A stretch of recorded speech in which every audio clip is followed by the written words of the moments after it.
Hello बच्चों, let's see the question. The question is, what is the minimum number of base substitutions required to change the nucleotide sequence of HbA, which is a normal allele, to the HbS, which is a defective sickle cell allele?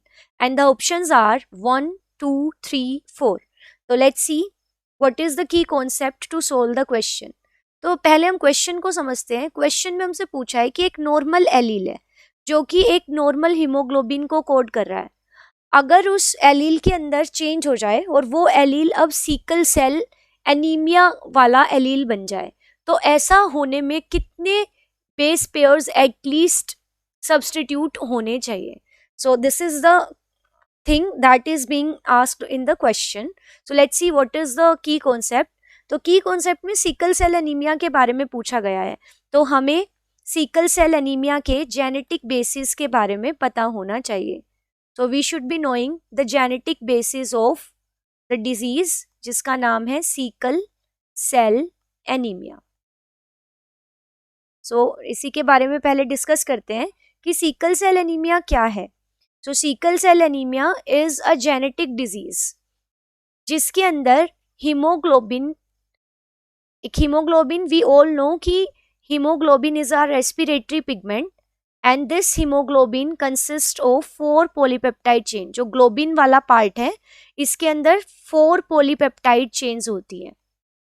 तो it has 4 polypeptide chains जिसमें से 2 alpha chains होती हैं और इनको हम 2A chains भी कह देते हैं और 2 बीटा चेन्स और B चेन्स होती हैं.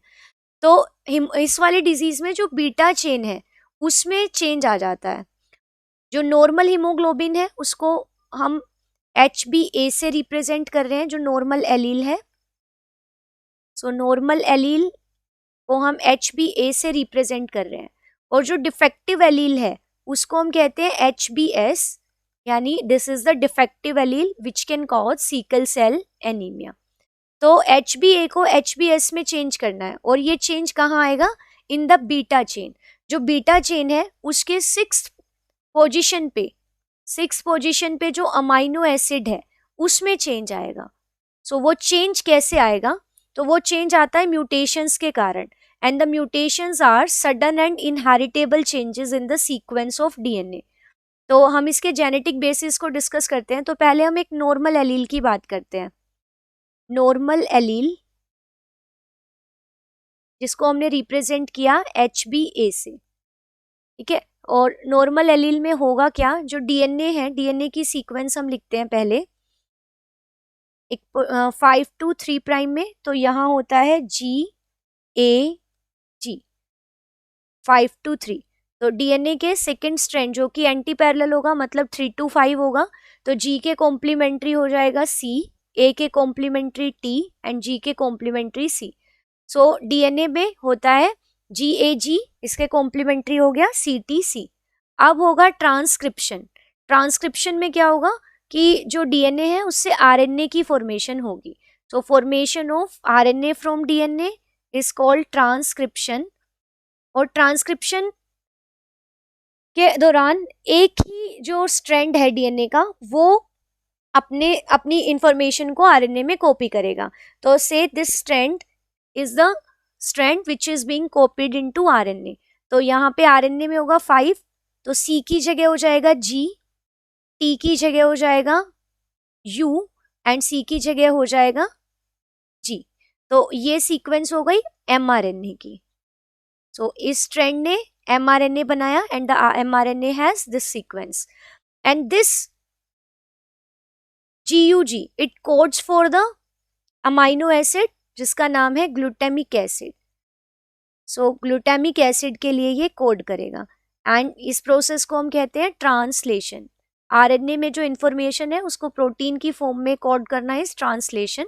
तो ये जो ग्लूटामिक एसिड है ये एक लंबी चेन है जिसमें बहुत सारे अमाइनो एसिड्स हैं, बट ये ग्लूटामिक एसिड बीटा चेन के 6th पोजीशन पे प्रेजेंट होगा. So at the 6th position of beta chain of haemoglobin ये प्रेजेंट होगा, मतलब 6th पोजीशन पे होना चाहिए ग्लूटामिक एसिड नॉर्मल केसेस में. अब हम बात करते हैं कि डिफेक्टिव एलील में क्या होगा, सिकल सेल एनीमिया में क्या होगा। तो हम देखते हैं डिफेक्टिव एलील, वो डिफेक्टिव एलील यहाँ पे सब्सटीट्यूशन के कारण होगा। सब्सटीट्यूशन में क्या होता है, एक पर्टिकुलर जो न्यूक्लियोटाइड है वो दूसरे न्यूक्लियोटाइड से रिप्लेस हो जाता है, एंड डिफेक्टिव एलील होगा पॉइंट म्यूटेशन के कारण। यहाँ पे एक ही न्यूक्लियोटाइड में चेंज आएगा, and that nucleotide is a. तो एक ही जगह यहाँ पे रिप्लेसमेंट हो जाएगी बाय टी। तो जहाँ ए होना चाहिए था अब वहां पे टी बन जाएगा। सो देखते हैं कैसे होगा ये। सो जहां डीएनए में होना चाहिए था 5 प्राइम टू 3 प्राइम GAG, अब एक ही जगह हो गया टी। तो एक ही जगह हो गया T, so it becomes GTG। तो इसके कॉम्प्लीमेंट्री स्ट्रैंड में होगा G की जगह C, T की जगह A और G की जगह C। So this is the defective allele, यहाँ पे A की जगह T आ गया। अब जब इससे ट्रांसक्रिप्शन होगा, so during transcription what will happen,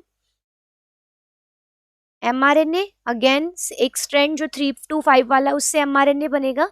तो C की जगह आ जाएगा G, A की जगह आ जाएगा C की, सॉरी यहाँ पे हमारा एक मिस्टेक है, that mistake is GTG, and यहाँ पे आ गया mistake is here in this. So यहाँ पे हमने एक मिस्टेक किया है, दैट मिस्टेक इज टी की जगह पे यहाँ पे GAG आना चाहिए, and GAG codes for glutamic acid. जबकि यहाँ पे हम देख रहे हैं क्या हो गया कि GTG, तो यहाँ पे आ गया CAC, एंड जब इसका ट्रांसलेशन हुआ तो यहाँ पे क्या बन गया, A की जगह आ गया U, तो GUG ये बन गया mRNA में। And GUG codes for valine, जहां GAG ग्लूटामिक एसिड को कोड कर रहा था, अब GUG किसको कोड करेगा, इट कोड्स फॉर वेलिन। तो जहां 6th पोजीशन पे होना चाहिए था ग्लूटामिक एसिड, वहां पे अब 6th पोजीशन पे बन गया वेलिन। और इसकी वजह से जो RBC हीमोग्लोबिन के अंदर चेंज आया, and during hypoxic condition, hypoxic condition मतलब ऑक्सीजन की डेफिशिएंसी। तो ऐसी कंडीशंस में, हाइपोक्सिक कंडीशन में, instead of binding with haemoglobin and oxygen, means haemoglobin normal conditions में ऑक्सीजन से बाइंड करता है, बट जब ऑक्सीजन की कमी है तो हीमोग्लोबिन ऑक्सीजन से बाइंड नहीं करेगा, बल्कि हीमोग्लोबिन के मॉलिक्यूल्स आपस में पॉलीमराइजेशन कर लेंगे। So during hypoxic condition there will be polymerisation of haemoglobin molecules, and due to this the shape of RBCs becomes sickle shape. Sickle means दराती, ऐसी शेप की RBCs हो जाएंगी, और ऐसी RBCs ब्लड वेसल्स में से पास नहीं कर पाएंगी। सो ऐसी ये सिकल शेप की आपकी RBC बन गई। तो ऐसी RBC ब्लड वेसल्स में से पास ऑन नहीं कर पाएंगी, एंड ये रप्चर हो जाएंगी, जिसकी वजह से एनीमिया हो जाएगा। So we can now see कि मिनिमम नंबर जो चाहिए जो बेस में चेंज आने का, वो 1 है। एक सिंगल न्यूक्लियोटाइड में चेंज आया, A की जगह T आ गया, और उसकी वजह से ही एक नॉर्मल एलील डिफेक्टिव एलील में चेंज हो गया। So the minimum number required is 1. So the right answer of this question is option A. I hope you understood it well. Best of luck. Thank you.